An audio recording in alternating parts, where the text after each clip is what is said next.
Bom, falando um pouquinho de governança, a primeira coisa, o que as pesquisas, a literatura sobre esse tema tem mostrado é que o planejamento climático é fundamental, porque permite conhecer os riscos climáticos que estão colocados para aquele território, para aquelas pessoas.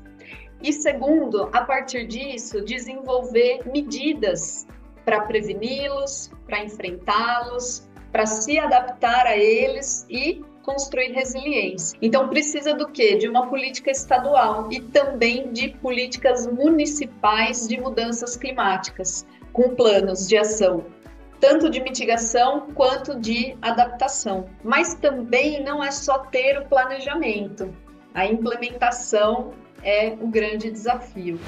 Mas começa com o planejamento, por isso eu toco nesse ponto, né, com bastante ênfase. Eu estou fazendo agora esse levantamento na minha pesquisa atual de pós-doutorado no USP Sustem, e até agora, dos 5.570 municípios no Brasil, eu encontrei 22 com um plano de adaptação. Isso de 2016 para cá, sendo que a maioria foi publicada de 2020 até agora. Deve ter aí uns 3 ou 4 em elaboração, mas só aí a gente já percebe o quanto o tema está fora da agenda política, na maioria das cidades brasileiras. Isso é muito preocupante. Ainda hoje eu vi a notícia, vocês devem ter visto, de um levantamento do governo federal, que 1 em cada 3 cidades no Brasil tem risco de desastre climático. E aí a gente está falando de 73% da população brasileira.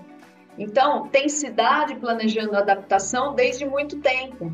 E aqui nós vemos que a maioria das cidades no Brasil não está dando conta de resolver os desafios urbanos atuais, que vão ser ainda exacerbados nesse contexto de emergência climática. Ou seja, nós não fizemos o dever de casa, né? E a prova, infelizmente, chegou.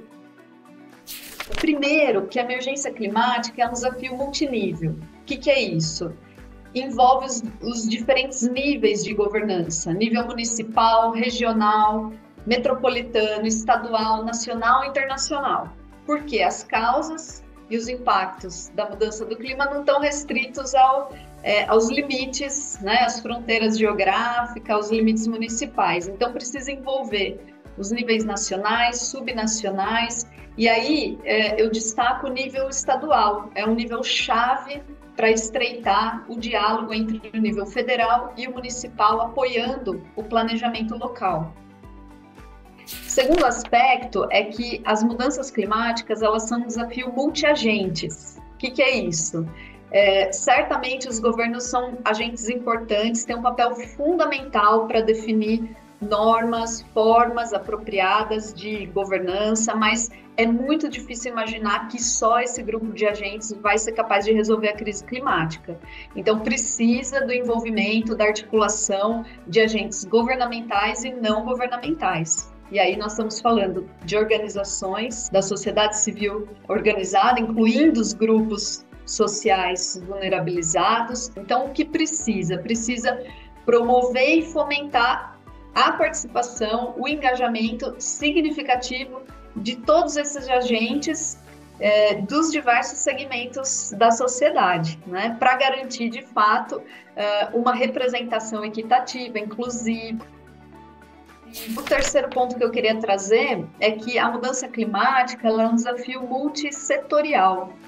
Isso é, contempla diversos setores da atuação governamental. No caso da adaptação, não é uma pauta só da defesa civil, só do meio ambiente. Nós temos setores chaves aí de planejamento urbano, gestão territorial, gestão dos recursos hídricos, drenagem, já foi falado aqui, saúde, habitação, transporte e mobilidade, que mais? Saneamento, agricultura, própria defesa civil, lógico, educação. Por quê?